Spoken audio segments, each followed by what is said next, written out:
Matahari mulai bersinar dengan warna keemasannya untuk memulai hari yang damai di desa ini.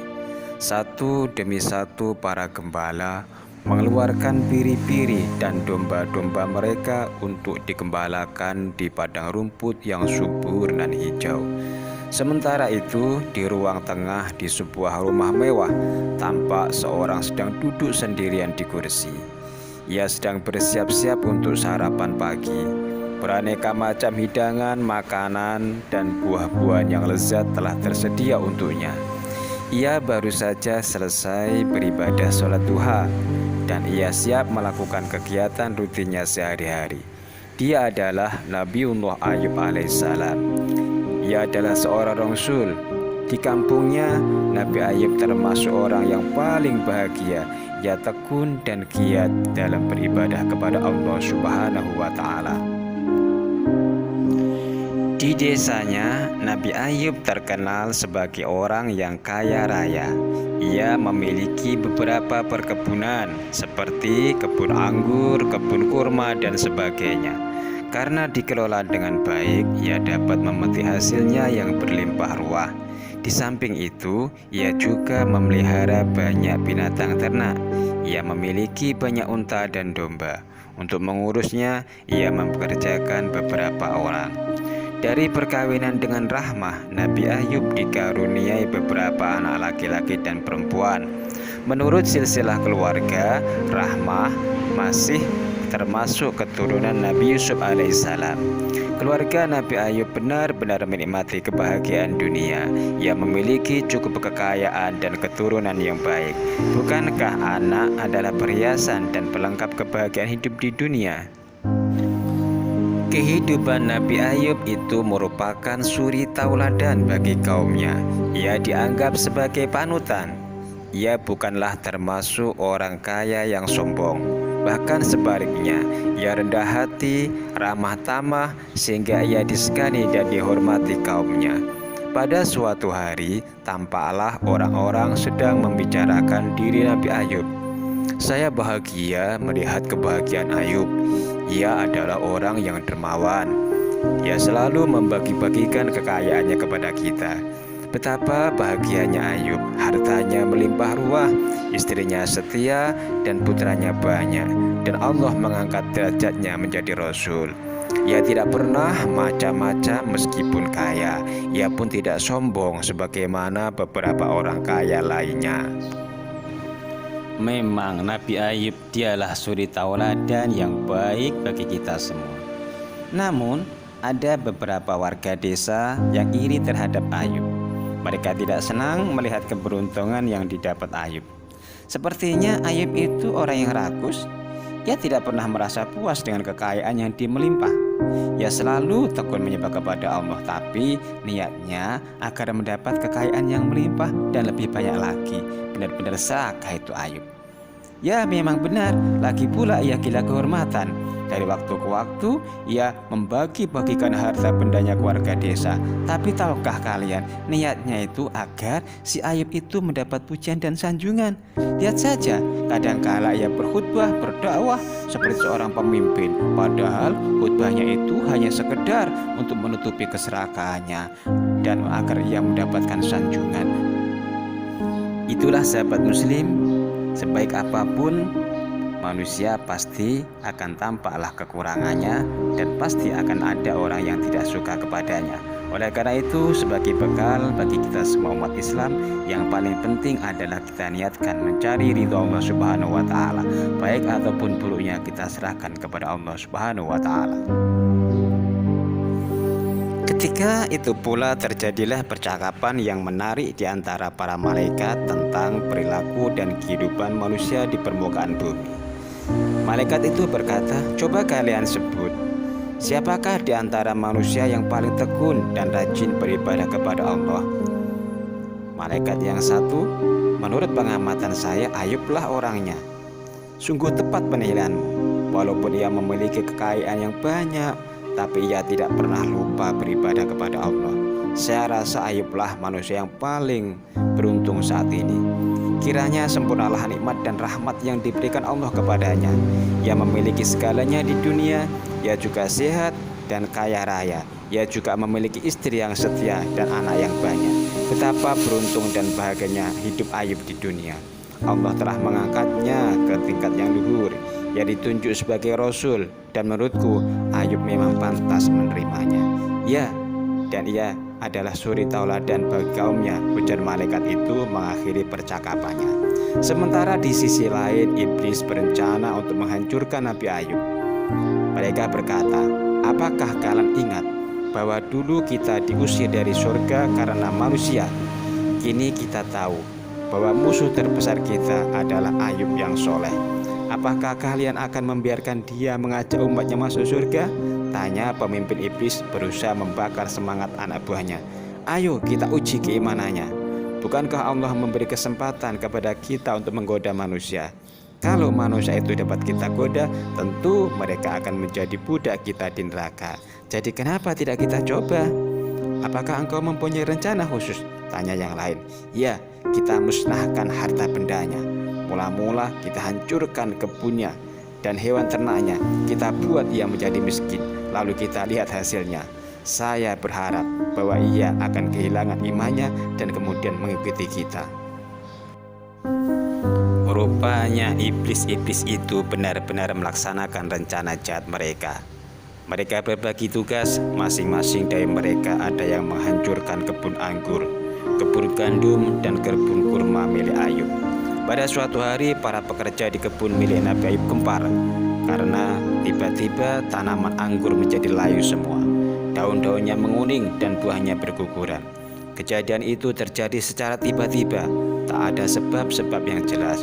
Beberapa hari kemudian Nabi Ayub mendapat laporan bahwa tanaman gandumnya mati semuanya. Maka gemparlah seluruh penduduk pada waktu itu mendengar bencana tersebut.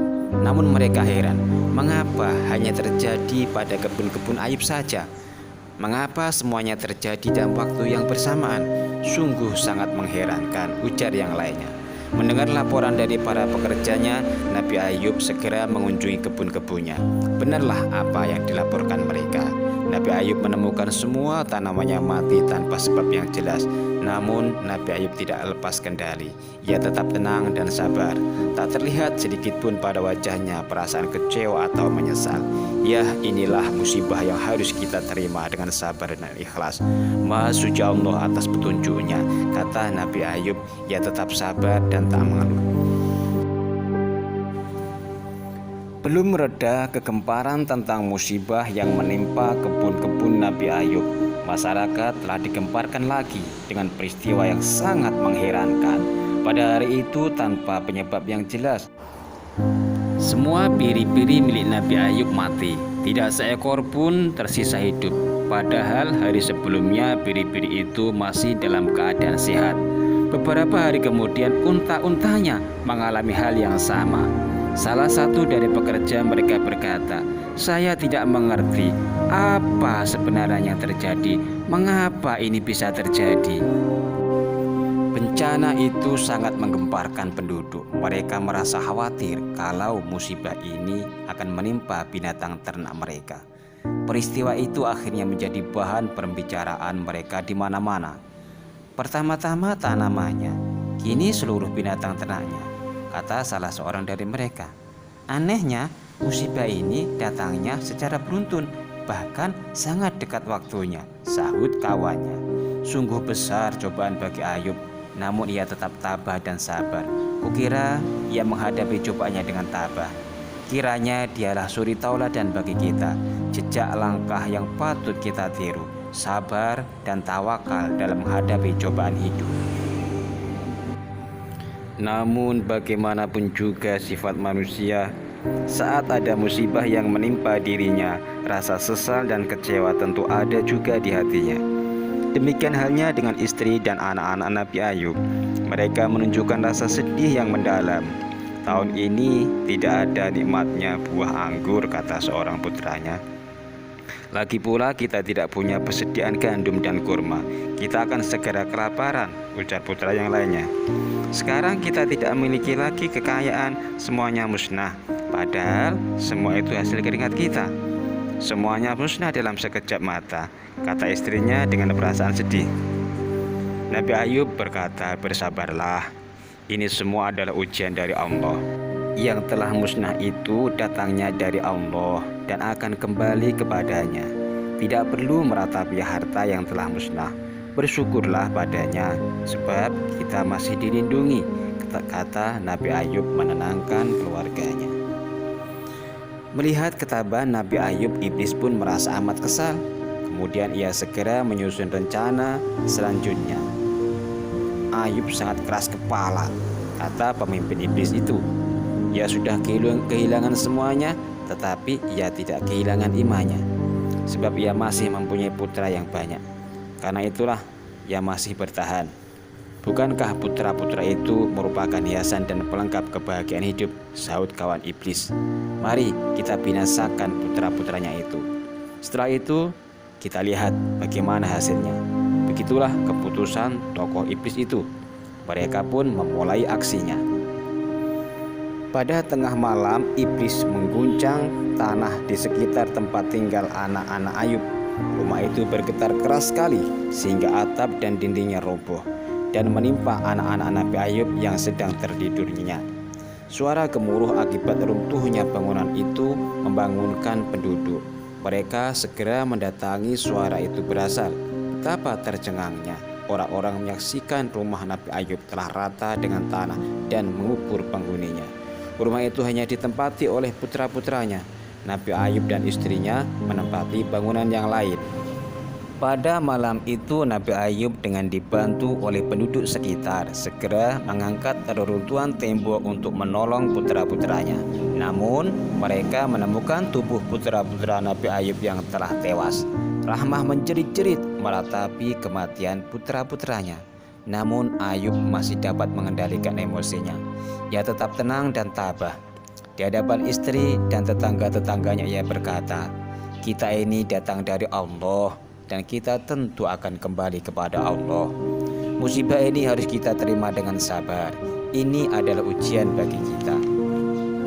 Para iblis benar-benar terkejut mendengar ucapan Nabi Ayub yang terakhir. Ia tetap teguh dengan keimanannya meskipun kehilangan segalanya. Karena rasa ketidakpuasan mereka, maka para iblis terus mencari cara untuk mencelakakan Nabi Ayub. Kali ini mereka bermaksud untuk mengganggu kesehatan Nabi Ayub. Mereka percaya jika Nabi Ayub mengalami sakit, maka keimanannya akan melemah.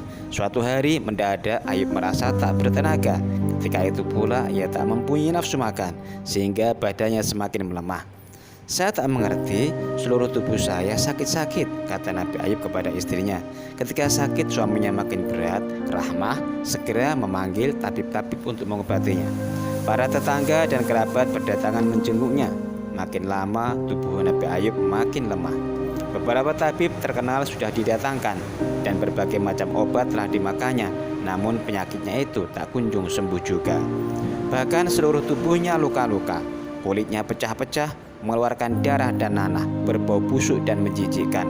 Namun ia tetap sabar dan tabah, tak pernah mengeluh. Karena penyakit Nabi Ayub yang menjijikkan, tetangga-tetangganya merasa khawatir kalau mereka tertular. Kekhawatiran mereka makin memuncak. Maka pada suatu hari secara beramai-ramai mereka mendatangi rumah Nabi Ayub. Nabi Ayub merasa gembira ditengok oleh tetangga-tetangga. Namun betapa terkejutnya dan kecewa hatinya ketika mereka berkata, "Hai Ayub, penyakitmu itu sangat aneh dan menjijikkan. Itu semacam penyakit yang berbahaya dan menular. Kami khawatir penyakitmu akan menulari kami dan anak kami. Kami datang untuk memintamu pergi sementara waktu sampai penyakitmu sembuh. Nanti kalau penyakitmu sudah sembuh, engkau boleh kembali lagi." Mendengar hal itu, istri Nabi Ayub menangis. "Mengapa sampai hati mengusir kami, padahal kami tinggal di rumah kami sendiri?" Dengan tabah dan sabar Nabi Ayub melerainya. "Wahai istriku, laksanakanlah permintaan mereka. Bersabarlah menerima ujian Allah ini."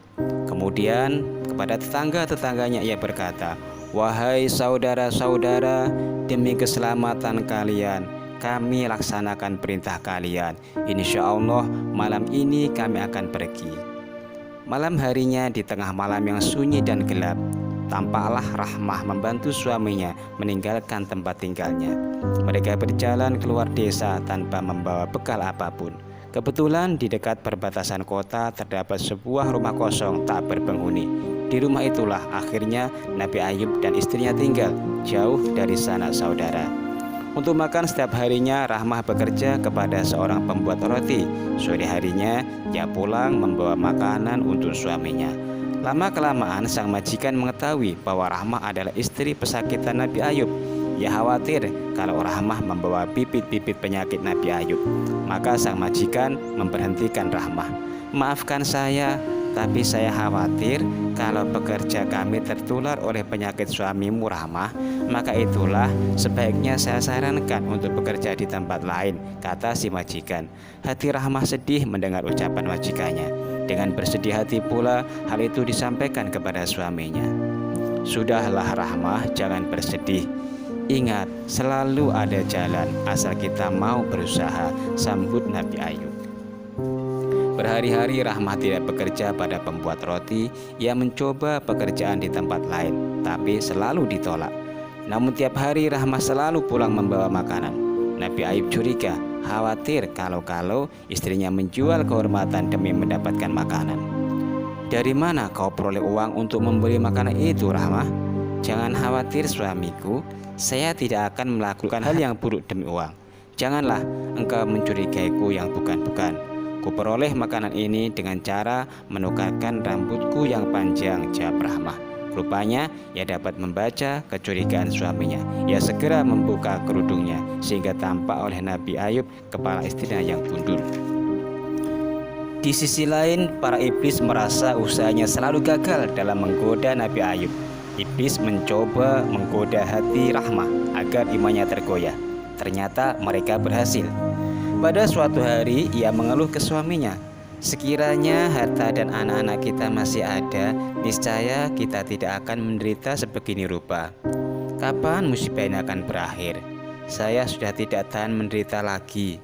Betapa kecewanya Nabi Ayub mendengar keluhan istrinya. "Hai Rahmah, mengapa engkau berkata begitu? Kau seperti orang tidak beriman saja. Jika kau tidak mau mengurusku lagi, silahkan pergi dari sini sesuka hatimu. Tinggalkan saya sendiri." Ketika istrinya benar-benar beranjak pergi, Ayub berkata, "Saya bersumpah, kalau penyakitku sembuh, saya akan memukulmu 100 kali sebagai hukuman atas kelemahan imanmu." Rahmah meninggalkan suaminya dengan berat hati. Nabi Ayub tetap tinggal di rumah itu sendiri selama beberapa hari. Hari demi hari penyakitnya makin parah. Badannya kurus kering, seakan-akan tinggal tulang belulang berbalut kulit. Namun demikian ia tetap sabar. Hati dan pikirannya bulat menyerahkan diri kepada Allah Subhanahu wa Ta'ala. Pada saat penderitaan memuncak, ia pun bermunajat kepada Allah.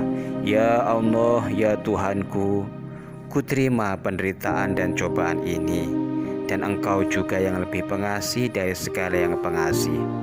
Doa itu pun disambut oleh Allah. Ketika itu pula Allah berfirman, "Hai Ayub, hentakkanlah kakimu ke atas tanah. Niscaya dari tanah itu akan memancar air. Minumlah air itu, mandilah dengan air itu, agar engkau sembuh dari penyakitmu." Dengan sisa-sisa tenaganya, Nabi Ayub pun turun dari kasurnya. Dilaksanakannya perintah Allah. Sungguh Allah Maha Agung. Nabi Ayub mendapati air yang jernih memancar dengan derasnya. Dengan tanpa ragu, Nabi Ayub segera meminum dan mencuci luka-lukanya dengan air tersebut. Dan sesuatu yang ajaib pun terjadi. Tiba-tiba terasa seluruh kekuatan pulih kembali.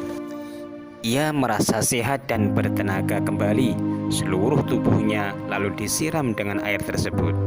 Tubuhnya yang penuh luka-luka tiba-tiba musnah tak berbekas. Kulitnya menjadi bersih dan mulus tidak berbekas. Pelan-pelan tubuhnya yang mula kurus, kering, berubah menjadi gemuk, kuat dan sehat. Karena rasa syukur yang mendalam, Nabi Ayub pun bersujud kepada Allah. Syahdan, setelah beberapa lama meninggalkan suaminya, Rahmah ingin menjenguk suaminya. Sebenarnya ia tidak pernah bermaksud meninggalkan suaminya dalam keadaan yang sangat gawat. Namun karena beban yang begitu berat, ia pun pergi dengan penuh rasa menyesal. Dengan membawa perbekalan seadanya, ia niatkan pergi ke tempat suaminya tinggal. Tapi ia tidak menemukan suaminya. Tampaklah olehnya seorang yang gagah perkasa, sehat dan tampan. Ia bahkan tak mengenali bahwa itu adalah suaminya. Untuk beberapa saat ia tertegun, ragu-ragu untuk masuk ke rumah itu. Ketika itu pula Nabi Ayub menegurnya, "Hei Rahmah, janganlah engkau ragu, saya adalah suamimu." Rahmah pun segera memeluknya. Ia pun menangis karena bahagia. "Janganlah kau menangis Rahmah," kata Nabi Ayub. "Kini sempurnalah cobaan dari Allah dan kita telah lulus melaluinya." "Apa benar?" tanya Rahmah ragu-ragu. "Benar, Allah telah mengembalikan rahmatnya. Lihatlah, kini saya sehat dan segar bugar kembali. Namun saya telah bersumpah akan memukulmu 100 kali sebagai hukuman atas kelemahan imanmu." "Baiklah suamiku, nah laksanakanlah apa yang telah menjadi sumpahmu wahai suamiku," saut Rahmah. Atas perintah Allah, Nabi Ayub mengumpulkan 100 batang lidi dan diikat menjadi satu. Pelan-pelan Nabi Ayub memukulkan ikatan lidi itu ke atas tubuh istrinya. Kini legalah Nabi Ayub. "Rahmah, kini semua baik-baik saja. Kita tinggalkan tempat ini dan kembali ke kampung halaman untuk kembali hidup baru," ajak Nabi Ayub. "Baiklah suamiku, ayo kita pergi. Mudah-mudahan kaum kerabat kita mau menerima kita kembali," sambut istrinya dengan gembira. Mereka kembali merasakan kebahagiaan. Sesampainya di kampung halaman, mereka disambut gembira. Sejak saat itulah Nabi Ayub dan istrinya hidup bahagia kembali di lingkungan kaumnya. Kawan muslim yang berbahagia, demikian kisah ringkas Nabiullah Ayub alaihissalam. Semoga kita dapat memetik hikmah-hikmahnya. Jika menurut kawan sekalian hal ini bermanfaat, maka silakan share dan sebarkan, dan jangan lupa like dan subscribe-nya. Terima kasih.